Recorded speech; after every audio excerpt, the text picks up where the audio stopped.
Well, hello, everybody. Today's Friday, the 25th. As you can see, I am in my palace down here. I am out of the hospital. Brooke broke me out yesterday.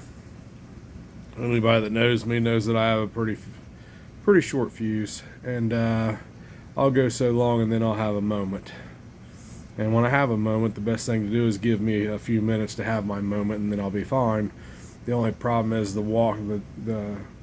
my cancer doctor walked into the room to ask me how I was doing today, right in the middle of one of my moments. So, let me tell you something, Doc. And that began the conversation. And somewhere with release papers in your pocket or a freaking Snickers, ended the conversation. And at some point, I was going to rockstar his IV tree through the window of the hospital just so I could see if I could get it to land on one of those tables down there in the picnic area like a circus trick. And at that point, he felt it was best that maybe I should go home. And so I did get released. Brooke brought me home. I still have my little cough. We're getting squared away on meds and everything right now. I got my whoopee on right now because I'm kind of cold. I have got to get a hold of Jim. I don't know if I can do it today or not, but because my level of homelessness is just absolutely off the chain. I have like newborn hair that has no direction in life and doesn't know what it wants to do. I also have, I went to the hospital without infections, but I came back with infections because if I can get situated here, I had an IV blowout after, because they stuck me, I think it was the fifth or sixth time they finally hit pay dirt on an IV for me. And usually that's not tapered quite like that. This right here is all infected. I don't know if you can pick up on all the redness and everything. It hurts. It feels like a fracture. It feels like my arm's been in the microwave for too long. But this is a huge infection that they're worried about turning sideways and me losing my hand and all stuff. That's also down on the bottom here, but you can't see it as well. But it's just, and it's crazy painful. And so I'm on antibiotics for that. Of course, when we called everything into Kroger's, the only thing that they didn't have was the antibiotic, which is probably the most important thing that I'd be on. So we're heading to Kroger's here in a little bit to get the antibiotic, and so I can stick my head out the window like a dog and feel the wind in my hair. But thank you to Brooke for being in the right place at the right time, and thank you, Doc, for letting me go because I was done. I think I did 10 days. They're wanting me to do 30 when it comes time to this bone marrow transplant. I don't know about that. But I got to sleep with my wife and my dog last night, and it was glorious. And I'm in my hole in the basement right now, and it's freaking glorious. And everything's glorious. And I'm feeling pretty good. I'm feeling I got to figure out. I'm gonna take another week vacation from work just so I can, because I gotta get healthy. And I'm not going back to the hospital. I don't like it, and it does absolutely nothing for my health care. The food. I went in at 231 because I'd actually put on some weight, and I came out at 209 in 10 days, and I don't think it was for overeating. The food's horrible. With the exception of Nurse Sherry, Nurse Tracy was an honorable mention, and there was one little girl, Maddie, that worked nights, and with the exception of those three, it wasn't that the care was bad. It was that anything that you asked them to get you, they would forget, like food and water and just real basic stuff, like can we clean the shitty sheets off my bed from where I coughed so much I shit myself the other night, or well, okay, I can just sleep in them for 3 days. That's cool. But yeah, the freaking brown stain hotel, motel, whatever.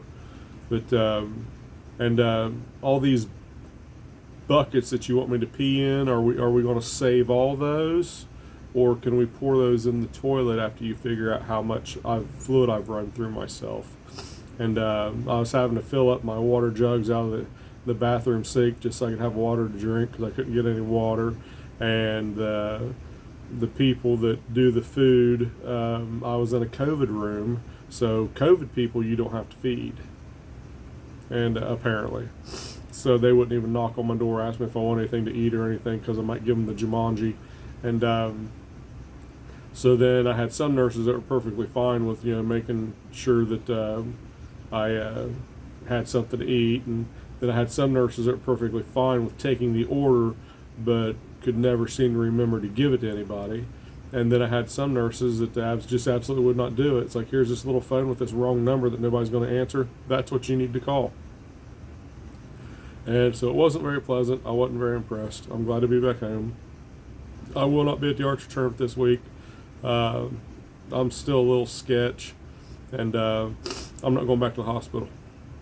So for all my kids out there, just do what you do, listen to the coaches that you have. Miss Julie will be there, and have fun. I have one athlete in particular I really, really, really, really need to talk to. And have fun. This archery is supposed to be an outlet, not an inlet for stress. It's an outlet. Treat it as protect that outlet. You have to have fun doing this stuff. It's not a job. You're too young. It's not a source of stress and tension. You're too young. You got plenty of time to develop those. Save one thing for yourself. If it's archery, if it's, I don't know, pancake making, whatever. You have to have that outlet where you are happy, you find joy, and nobody can bother you. Your little happy space. And while we're doing archery, I prefer it to be archery. And so please remember that, especially going into this tournament. Do not fret over this stuff. If you look back on your past performances, you will always remember, or you always notice, that you did better when you were having fun. When you weren't all wigged out and worried about this and worried about that. Just you and your shot. Like I've told you 100 times, there's like 3 things you take to the shoot, and 3 things only. Your bow, your shot, and your butt. That's it. That's it. You don't bring your baggage. You don't bring your boyfriend, girlfriend crap. You don't bring bullshit world crap. Okay? Your bow, your shot, and your butt. That's it. We can throw a smile in there. But you guys do good this weekend. I will not be there. I'll be watching. I'm ever so watching. But just have fun. Have fun and just knock the center out of it, man. Just have fun. Work on that shot. Make sure, when that arrow doesn't go where you want it to go, figure out what in your shot put that arrow where it went. Okay? Work on your shot, work on your shot, work on your shot. Smile. Have fun. I'm fine. I'll be back soon, hopefully. Hopefully we'll be able to squeak in like a Monday practice if things don't go weird. Right now I got to be careful with infections because I'm kind of full of it right now. And like I said, I don't want to go back to the hospital. I'm all done with that.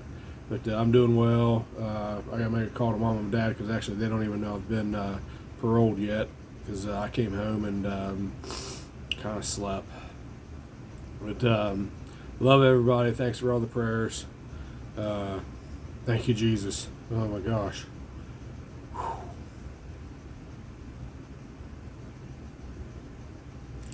But we will see you on the range, and hopefully I'll look a little less homeless when I see you.